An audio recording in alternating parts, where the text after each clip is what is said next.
মেরুদণ্ডের দুইটা লেভেলে L4-5 এবং L5S1 এর সমস্যা ছিল। মেরুদণ্ডে আবার অপারেশন লাগবে। জি, আসসালামু আলাইকুম। আসলে আমি আজকে যে বিষয়টা নিয়ে কথা বলবো সেই বিষয়টা হলো খুবই একটা মানবিক দিক, যেখানে আপনারা দেখতেই পাচ্ছেন যে আমার পাশে একজন ভদ্র মানুষ বসে আছে। আমি মাগরিবের নামাজে আজকে মসজিদে গিয়েছিলাম, তো মসজিদ থেকে দেখলাম যে উনি সামনের কাতার থেকে আলান দিলে উনিও নামাজে ছিলেন। ওনার সাথে আমার ফরিদপুর সদর হাসপাতাল মসজিদেই দেখা। তো উনি বলতেছিল যে ওনার একটু অসুবিধা আছে এবং উনি বাইরে অপেক্ষা করবে, মানুষের কাছে সাহায্য সহযোগিতার জন্য উনি ভদ্রলোক এসেছিলেন। তো আমি ওনার হাতে একটা এমআরআই দেখতে পাই। তো এমআরআই দেখার পর আমি খুব আগ্রহের সাথে তাকে বললাম যে আপনি মসজিদ থেকে আপনার কাজ শেষ করে আপনি আমার বারাক মডেল ফার্মেসিতে আসবেন, আমি আপনার সাথে কথা বলবো এবং আপনার সমস্যাটা জানবো। তো উনি আমার কাছে আসার পরে উনি আমাকে বললো যে আমি এরকম এমআরআই করেছিলাম, আর এমআরআই আমরা কেন করি সেটা আমরা সবাই জানি।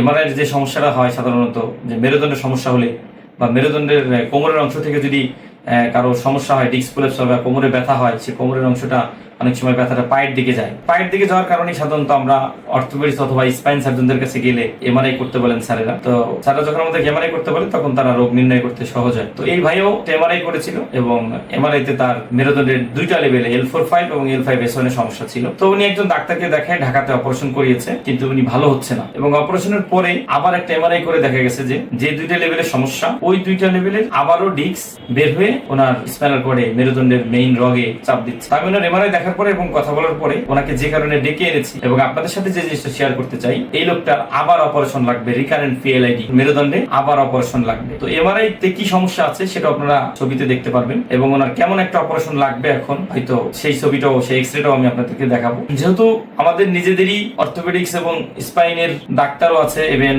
হসপিটালও আছে, আপনারা জানেন অনেকেই যে ধানমন্ডিতে বারাক PRP মেডিকেল সেন্টার নয়রেতে, সেখানে সব ধরনের অপারেশনই হয়, কারণ এটা জেনারেল হাসপাতাল প্লাস স্পাইনের অপারেশন গুলো আমাদের হাসপাতালে হয়। আমি ওনাকে বড় আশ্বাস নিয়ে এসেছি যে ওনার এই মেরুদণ্ডে অপারেশন লাগবে। তো মেরুদণ্ডে অপারেশনের জন্য আমরা জানি যে আসলে এটা ব্যয়বহুল অপারেশন এবং আমাদের অনেক রোগী আমাদের হসপিটাল থেকে হাসি মুখে ফিরে, যারা হাঁটতে পারে না, হুইল চেয়ারে আসছে বা ট্রলিতে আসছে, তো আমাদের এখানে অপারেশনের পরে হাসি মুখে বাড়ি যায়। এটা আমাদের কাছে খুবই যেন জান্নাতি শান্তি, আলহামদুলিল্লাহ। তো আমি ওনাকে ডেকে এনেছি যেন ওনার অপারেশনটা ফ্রি করা যায়। আমি ফেসবুকে আপনাদের সাথে এই ব্যাপারটা এই জন্যই শেয়ার করতে চাই যে কয়েকদিন আগে আমার একটা ভিডিও আপনারা দেখেছেন যে আমি উমরা হজের জন্য এই করেছি। তো সেখানে অনেক মানুষই বলেছে যে আমাকে এই ব্যাপারে তারা আমার এই ভালো কাজের সাহায্য সহযোগিতা অংশগ্রহণ করবে। আমি আপনাদেরকেও বলতে চাই এই মানুষটা খুবই অসহায় এবং তার ভিটে বাড়িটা পর্যন্ত বিক্রি করে সে আসলে অপারেশনে সুস্থ হয় নাই, তার আবার অপারেশন লাগবে এবং আমি আশা করি আল্লাহর উপর ভরসা করে আমরা আবার অপারেশন করে দিব। আমাদের হসপিটাল থেকে আমাদের স্যার আছেন, আমি তাকে রিকোয়েস্ট করব, অনুরোধ করব প্রফেসর ডাক্তার শহীদুল ইসলামকে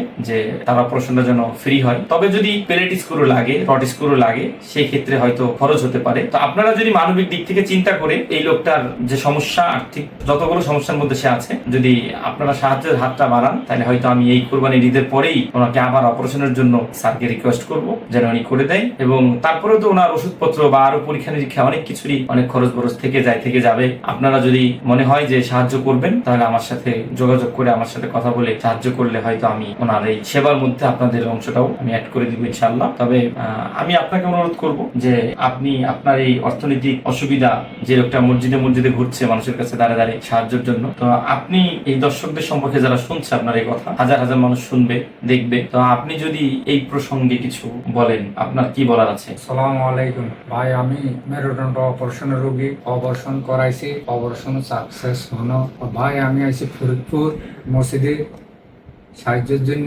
তবে আমার এক ভাই মঞ্জুর ভাই মসজিদ বাইরে স্যার আমারা বলছে আপনি আমার চেম্পার আস। তখন আমি চেম্পারে আইছি, হওয়ার পরে মঞ্জুর ভাই কইতে ভাই আপনার অপারেশন আমি করার মতন সাহায্য যদি আমি করে দিতাম পারি ভাই, তাহলে আমি অপারেশন টাকার অভাবে অপারেশন করাইতে পারি না, আমার অপারেশনটা যদি করাই দিতে পারে ভাই, আমি অপারেশন যদি সাকসেস হই ভাই, আমি নামাজ পড়া দোয়া করব। আপনারা আমার কথা শুনলেন, তো আমি আমার পক্ষ থেকে সর্বোচ্চ চেষ্টা করব। তবে আপনাদের কাছেও সাহায্য চাই ওনার হয়ে, যেন আপনারা ওনাকে সাহায্য করেন। আমি এই সাহায্যের জন্য সর্বোচ্চ চেষ্টা করব এবং আল্লাহ তাআলা যেন এই সেবাকে কবুল করেন এবং যে ডাক্তার, যে হসপিটাল এবং আমরা যারা সবাই মিলে সাহায্য সহযোগিতা করব, আল্লাহ যেন সবারই দানকে কবুল করেন এবং উনি যেন সুস্থ হয়। উনি সুস্থ হয়ে উনি বলেছেন তাই নামাজ পড়ে সবার জন্য দোয়া করবেন। আপনারা সবাই সাহায্য সহযোগিতার দিকে এগিয়ে আসবেন, ভালো থাকবেন এবং এই রোগীর অপারেশন হয়ে যাওয়ার পরে হয়তো আপনার সাথে আমি আবার দেখা করব, আপনারা এই ভিডিও আবার পাবেন। ভালো থাকবেন এবং সাহায্যের জন্য আপনাদের সবাইকে অনুরোধ করা হলো। আসসালামু আলাইকুম।